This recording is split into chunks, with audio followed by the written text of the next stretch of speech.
Blockbuster movies make studios billions of dollars. It's no wonder sloppy, copy-paste, movie-based games are released to capitalize on big, anticipated movie releases.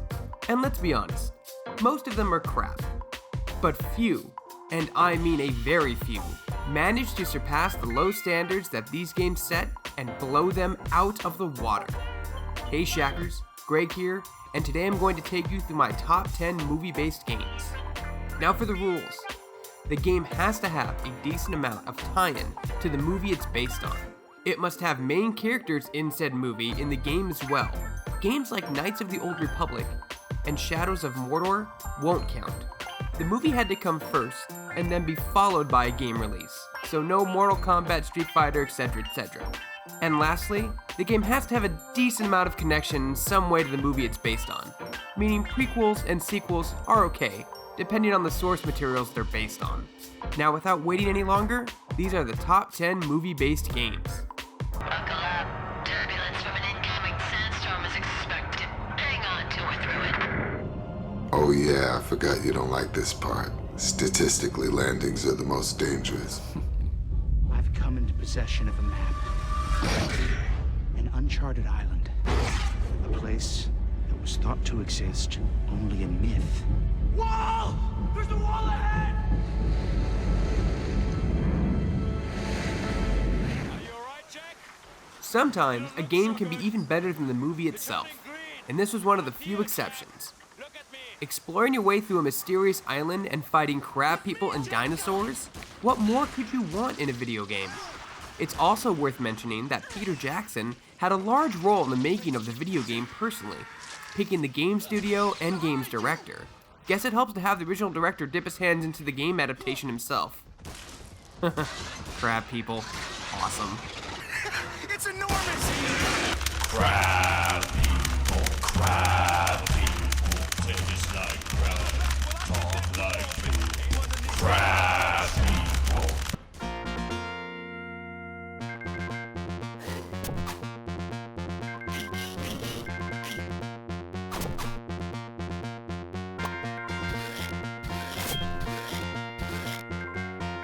Now there were a ton of 2D platformers in the 90s, and Disney made some of the best, among Lion King and a few others. But it was Aladdin on the Sega Genesis that was one of the funnest games based on a Disney film. It had great music, good controls, and above all else, it was a great looking 2D sprite animated game. Stand by, Aladdin. Death Star approaching. Lock gas boils in attack position. Accelerate to attack speed.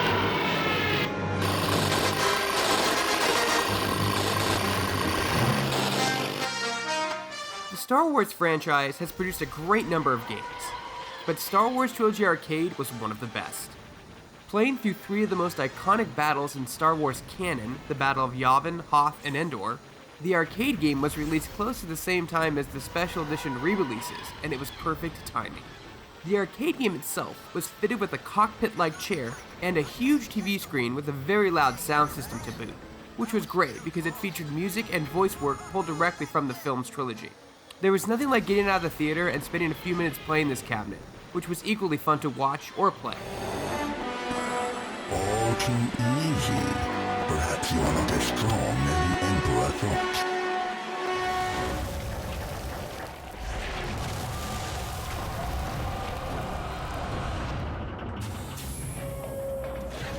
We've all seen this game before, a game that takes place before the X-Men films. It was violent as all hell, making it a parent's worst nightmare, but it was one of the few games that made you feel like Wolverine, slicing and dicing thugs and henchmen into pieces. This game was also another rare example where it was far better than the film X-Men Origins Wolverine was. It nailed this adaptation of Logan's journey through the years, and everyone was thankful for it.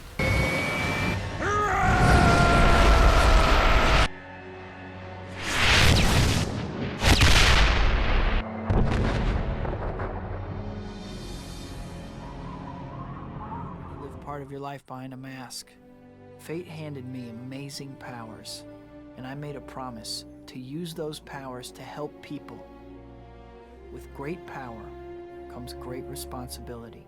No matter how Spider-Man much I games might have been wish I around could for fix it. years, and they, like all other superhero games, have had some good and bad times. Who would have thought that Spider-Man 2 would have been the open-world Spider-Man game we've all been waiting for? The game flat out nailed the art of web-slinging, which the majority of Spider-Man games today seem to miss. And Bruce Campbell himself voiced the narrator for the project, which was pretty awesome. It was just a great superhero movie tie-in game. Why did they want this so badly? I'm sorry. I can't really talk about it. All right. Well, at least try to be more careful from now on. Don't worry. It began with the forging of the great rings. 3 were given to the elves, immortal, wisest, and fairest of all beings. 7 to the dwarf lords, great miners and craftsmen of the mountain halls. And 9 rings were gifted to the race of men who, above all else, desire power. Way before the game Shadow of Mordor, we had Lord of the Rings: The Two Towers. The game was awesome, and was able to capture the combat perfectly, which was a surprising feat for a movie-based game. Slicing your way through orcs, and traveling through the locations in Middle-earth as Aragorn was a great experience, and a very unexpected one at that.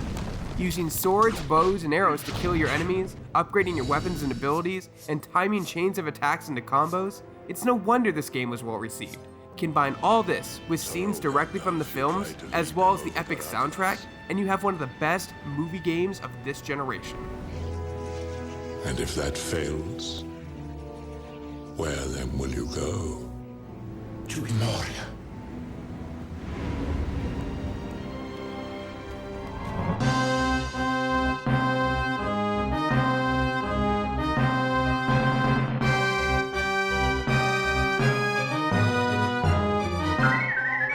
Like I said before, there are a ton of Star Wars games, some good and some bad.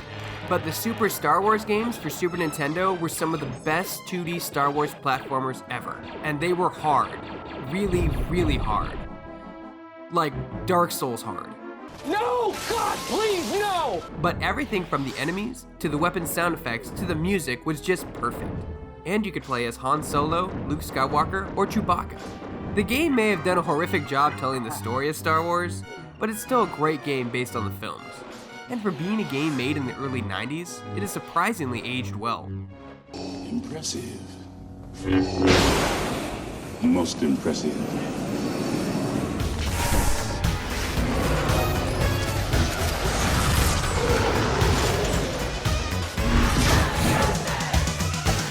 All this uproar over the horrible casting and reboot of the new Ghostbusters film, I really don't know why we should care. Gamers and Ghostbuster fans got the sequel they deserved to end the classic 80s franchise in Ghostbusters the video game. A true sequel to the events from the last 2 films, this ghost hunting adventure featured almost all the actors from the original films, had Dan Aykroyd and Harold Ramis's blessing and consulting on the story, and everything came together perfectly. This truly was the Ghostbusters 3 we've all wanted for so very long. Egon, I'm going to take back some of the things I said about you. You've earned it. Unlike some of the other slams I'd been to, Butcher Bay had a detached efficiency. It could contain the cons, but could never control them. So inside the gray walls was chaos, desperation, madness, and death. I'm going to be honest, I've never played this, but the amount of hype it generated when it came out was quite impressive. Who would have thought that Vin Diesel in a game would be a good thing? Anyway, I don't know much about this game, so here's a montage of Riddick killing people with music. Now you're a man! A man, man, man! Now you're a man! A mounty, mounty, man! A man, man, man! You are now a man! You're a man! Now you're a man!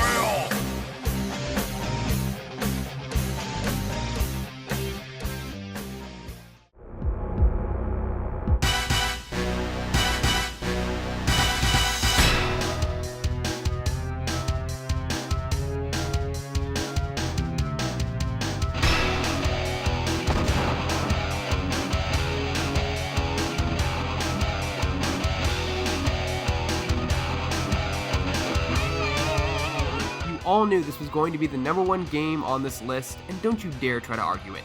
Goldeneye on the N64 was the game that revolutionized the first-person shooter on console, introduced some of the best split-screen multiplayer to date, and set the standard for all future console first-person shooters.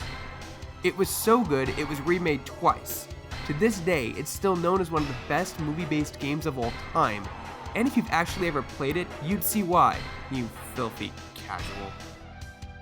What movie-based games did you guys like the most? Let us know in the comments below. Have a request for a top 10? Tweet me and include #top10. For more videos like this and everything else gaming related, you're already in the right place. You're on Shacknews.com.